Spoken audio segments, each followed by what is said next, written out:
Hello everyone, welcome to star IQ. Star IQ के video platform पे आप सभी का बहुत बहुत स्वागत है। आज 4 अगस्त 2022 के हरियाणा करंट अफेयर इस पर्टिकुलर वीडियो क्लिप में आप जानने वाले हैं। अगर आपने अभी तक स्टार आईक्यू यूट्यूब चैनल को सब्सक्राइब नहीं किया है तो कर लीजिएगा, अपने दोस्तों को भी शेयर कीजिएगा इस पर्टिकुलर यूट्यूब चैनल को। दोस्तों, स्टार आईक्यू यूट्यूब चैनल के अलावा आप स्टार आईक्यू टेलीग्राम चैनल है उसे भी ज्वाइन कर सकते हैं। इस लेक्चर का PDF फाइल आप लोगों को वहाँ पर प्रोवाइड करवा दूंगा मैं। दोस्तों, कल आपसे एक सवाल पूछा था, उसका सही आंसर क्या रहेगा कि वल्लभी काल किस काल को कहा जाता है। वल्लभी काल कहा जाता है गुप्त काल को, यानी कि ऑप्शन नंबर ए जो है इस सवाल का वो बिल्कुल ठीक रहेगा। वल्लभी काल गुप्त काल के समान ही था। गुप्त काल के संस्थापक कौन है? गुप्त काल के संस्थापक है श्री गुप्त। लेकिन पूछा जाए वास्तविक संस्थापक कौन है तो आंसर क्या रहेगा? तो आंसर रहेगा चंद्रगुप्त।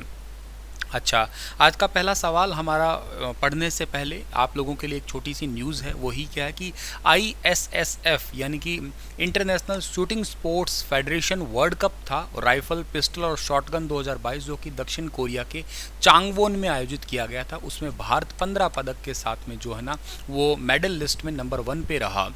15 पदक में से 5 तो गोल्ड लिए हैं, 6 सिल्वर लिए हैं और 4 ब्रॉन्ज मेडल लिए हैं और ऐसे करके इंडिया टॉप पोजीशन पे रहा है।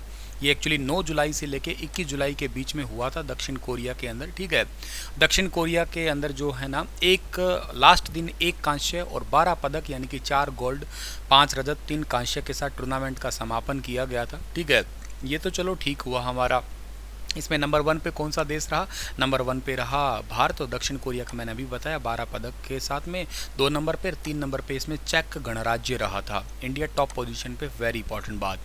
इसमें से कुछ हरियाणा के भी लोग थे, इस करके मैं हरियाणा करंट अफेयर में इसको पढ़ा रहा हूँ आप लोगों को। ठीक है ना, इसमें आप देखिएगा यहाँ पे अनीश भनवाला और रिदम सांगवान, ठीक है ना, इन्होंने कांस्य पदक जीता था। ये हरियाणा से ही है। 25 मीटर रैपिड फायर पिस्टल जो मिक्स वाली टीम थी उसके अंदर। ठीक है, अनीश भनवाला, विजयवीर सद्दू और समीर इन्होंने सिल्वर मेडल जीता था पुरुषों की टीम में भी, तो ये भी एक इंपॉर्टेंट है। रिदम सांगवान जो है ना महिला वाली टीम में इन्होंने रजत पदक जीता था। ठीक है, सो ये पॉइंट आप लोगों को याद रखना है। और इसके अलावा इंटरनेशनल शूटिंग स्पोर्ट्स फेडरेशन जो है ना इसके अध्यक्ष का नाम वालमदीर लीजन है और हेडक्वार्टर कहाँ पे है? म्यूनिक जर्मनी में है। आज का पहला क्वेश्चन है कि किस योजना के तहत मान्यता प्राप्त निजी स्कूलों में उन विद्यार्थियों को दाखिला दिया जाएगा जो आर्थिक रूप से कमजोर वर्ग से हैं? इस सवाल का सही आंसर रहेगा चिराग योजना। बहुत इंपॉर्टेंट सा सवाल है। चिराग योजना के तहत मान्यता प्राप्त स्कूलों में दाखिला दिया जाएगा, प्राइवेट स्कूलों में। अच्छा, उन्हीं को ही मिलेगा जिन परिवार, जिन ये बच्चों के माँ बाप है ना उनके सालाना इनकम 1,80,000 रुपये तक हो या इससे कम होनी चाहिए, इससे ज़्यादा नहीं होनी चाहिए। यह है एक इंपॉर्टेंट सी बात। टीचर्स का कहना है कि प्राइवेट स्कूल में पढ़ने वाले बच्चों को सरकार 500 से 1100 रुपये तक का फीस देने वाली है। यह सरकारी संस्थाओं को निजी हाथों में सौंपने की एक प्रकार से यूँ कहिएगा कि तैयारी है। ये खैर एलिगेशन वगैरह खैर चलते रहते हैं, लेकिन चिराग योजना क्या है वो बताता हूँ। 381 निजी मान्यता प्राप्त स्कूलों में गरीब बच्चों को दाखिला स्कूल शिक्षा विभाग चिराग योजना के तहत दे रहा है। इससे पहले होता कौन सा था? नियम 134A होता था, उसको ख़त्म करके चिराग योजना स्टार्ट की है। योजना के तहत कक्षा 2री से 5वीं तक हर बच्चे को 700 रुपये, कक्षा 6वीं से 8वीं तक हर बच्चे को 900 और 9वीं से 12वीं तक हर बच्चे को 1100 रुपये हर महीने की फ़ीस सरकार के द्वारा निजी स्कूलों को दी जाती है। वो बच्चा ऑलमोस्ट जो है ना फ्री ही पढ़ता है। PM गति शक्ति के तहत केंद्र सरकार की ओर से हरियाणा के लिए कितने करोड़ की स्वीकृति मिली है? वेरी वेरी इंपॉर्टेंट क्वेश्चन है। सवाल का सही आंसर रहेगा 900 करोड़ रुपए की जो है ना मंजूरी मिली है। संजीव कौशल आपको दिखाई दे रहे होंगे, ये है हरियाणा के मुख्य सचिव और इन्हीं के तहत ही जानकारी हमारे पास तक पहुंची है। ये PM गति शक्ति के तहत 2022-23 के लिए ये प्रस्तावित जो पैसा है ये हमें मिला है। अच्छा सर, PM गति शक्ति में टोटल इंजन कितने हैं? टोटल 7 इंजन है। एक तो रोड है, एक रेलवे है, एक मास ट्रांसपोर्ट है, एक लॉजिस्टिक है, वाटरवे है, एयरलाइंस है, पोर्ट्स है। ये टोटल 7 इंजन है।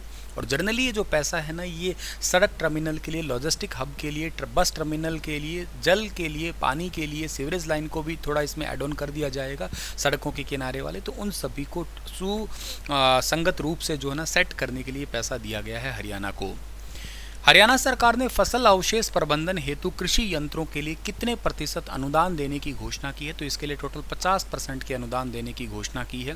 किसानों को व्यक्तिगत श्रेणी में 50% का जो है ना वो मुआवजा दिया जाएगा और सहकारी समिति या कोई एफपीयू है या इसके अलावा कोई किसान समिति है, पंचायत है, कस्टम हायरिंग सेंटर है, उनको 80% का अनुदान। पर्सनली कोई लेता तो 50% है, कोई समिति के द्वारा लिया जाता है तो 80% तक का अनुदान होगा। इन वाले सभी के सभी जो ट्रैक्टर के पीछे इक्विपमेंट लगाए जाते हैं या फसल अवशेष प्रबंधन है, बेसिकली अवशेष प्रबंधन ही है, रोटावेटर है, हैरो है, कल्टीवेटर हुआ, ठीक है ना, इन सभी के लिए बहुत महंगे आते हैं, इसके लिए हरियाणा सरकार अनुदान दे रही है इसके लिए। हालांकि पिछले बजट में एक बात और भी कही गई थी कि इनको किराए पे देने की योजना भी स्टार्ट की है हरियाणा ने, ताकि क्योंकि कुछ समय के लिए बंदा यूज़ करता है इनको, परमानेंट तो ये यूज़ होते नहीं है, जब यूज़ हो तब किराए पे ले आओ बस इनको। हरियाणा में प्रति व्यक्ति आय में किस जिले ने टॉप किया है? ये तो क्वेश्चन है भाई गजब का, बहुत इंपॉर्टेंट क्वेश्चन है। हरियाणा में प्रति व्यक्ति आय में गुरुग्राम डिस्ट्रिक्ट ने किया है टॉप। ऑप्शन नंबर ए जो है इस सवाल का बिल्कुल ठीक रहेगा। इसका सीधा असर यहाँ के लोगों की कमाई से ही है, यूँ कहिएगा। कोरोना काल के बाद में अर्थव्यवस्था अब सीधी यूँ कहिएगा पटरी पे लौट आई है। हरियाणा में प्रति व्यक्ति आय तकरीबन 2,75,000 रुपये सालाना तक पहुँच गई है और कमाई के मामले में साइबर सिटी गुरुग्राम सबसे आगे है, यूँ कहिएगा। गुरुग्राम में प्रति व्यक्ति आय तकरीबन 8.5 लाख रुपये तक पहुँच गई है। दूसरा नंबर किसका है? दूसरा नंबर आया है फरीदाबाद का है, ये भी याद रखना।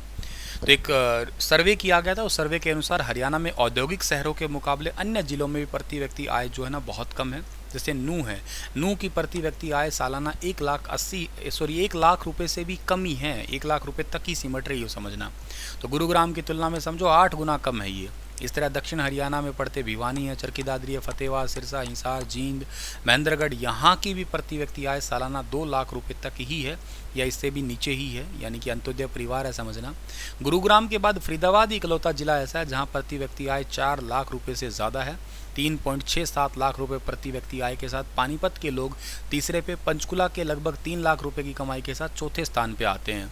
उसके बाद सोनीपत, रेवाड़ी, कुरुक्षेत्र है, वहाँ पे प्रति व्यक्ति आय लगभग 2.5 लाख रुपए की तकरीबन आती है। काफ़ी ज़रूरी सवाल है, याद रखना आप लोग। पिछले कुछ सालों के मुकाबले प्रति व्यक्ति आय जो है ना धीरे धीरे बढ़ ही रही है हरियाणा में।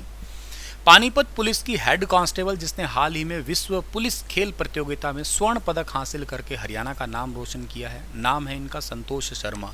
ऑप्शन नंबर डी जो है इस सवाल का बिल्कुल ठीक रहेगा, जो आपको फोटो में दिखाई दे रही है यही है संतोष शर्मा। पानीपत पुलिस की हेड कांस्टेबल है संतोष शर्मा।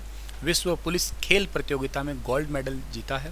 22 जुलाई से 31 जुलाई तक नीदरलैंड के रोटरडम में ये विश्व पुलिस खेल प्रतियोगिता में 76 किलोग्राम भार वर्ग में कुश्ती लड़ते हुए संतोष शर्मा ने गोल्ड मेडल जीता है।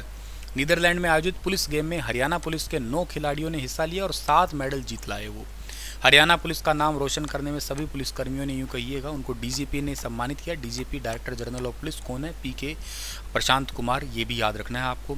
हालांकि संतोष अब तक 51 मेडल जीत चुकी है। 2012 से 16 तक महिला पुलिस कुश्ती टीम की चैंपियन भी रह चुकी है संतोष शर्मा। 2014 में हुए कॉमनवेल्थ गेम में देश का नाम रोशन करने वाली खिलाड़ी साक्षी मलिक, बबीता फोगाट, विनेश, ललिता फोगाट की कोच भी ये रह चुकी है। तो समझ ही लीजिएगा कितनी बड़ी और कितनी इंपॉर्टेंट बात होगी ये, ठीक है।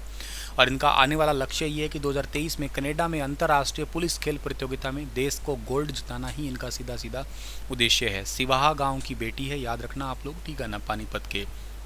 चलिए इसी के साथ में ये लेक्चर होता है समाप्त। आपके लिए क्वेश्चन है, राउत नाच किस प्रदेश के आदिवासी समुदाय का नृत्य है? राउत नाच, राउत प्रकार का डांस राजस्थान, JNK, असम और छत्तीसगढ़। बताइए विस्तार से। कल फिर हाजिर होता हूँ लेटेस्ट अपडेट के साथ में। प्लीज़ लेक्चर को शेयर किया करें, वीडियो को लाइक किया करें, इतना तो काम कर ही दिया करें आप लोग। और चैनल पर पहली बार तो सब्सक्राइब भी कर देना। Thank you so much.